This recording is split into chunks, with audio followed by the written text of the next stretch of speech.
ترجمان وزیر اعلیٰ پنجاب حکومت مسرت جمشید چیمہ کا DGPR افسران کے ساتھ اہم اجلاس ہوا ہے، جس میں DGPR Afraz Ahmad, additional DG Rubina Afzal, director news Javed Younis, director Ishtiaq Amin اور deputy director press information Zulfiqar Mughal شریک ہوئے۔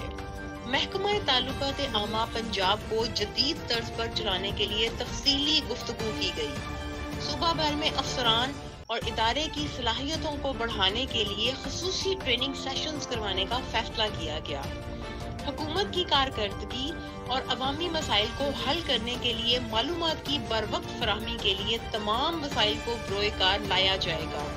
ادارے کی افرادی قوت کو بڑھانے کے لیے تمام ونگ سربراہان قابل عمل تجاویز جلد جمع کروائیں۔ مسرت جمشید چیمہ کا کہنا تھا کہ میڈیا اور حکومت کے درمیان مثالی تعلقات قائم کرنے کے لیے تمام اقدامات کیے جائیں گے۔ صوبہ بھر میں صحافیوں کو درپیش مسائل کے جلد ازالے کے لیے اقدامات کو یقینی بنایا جائے۔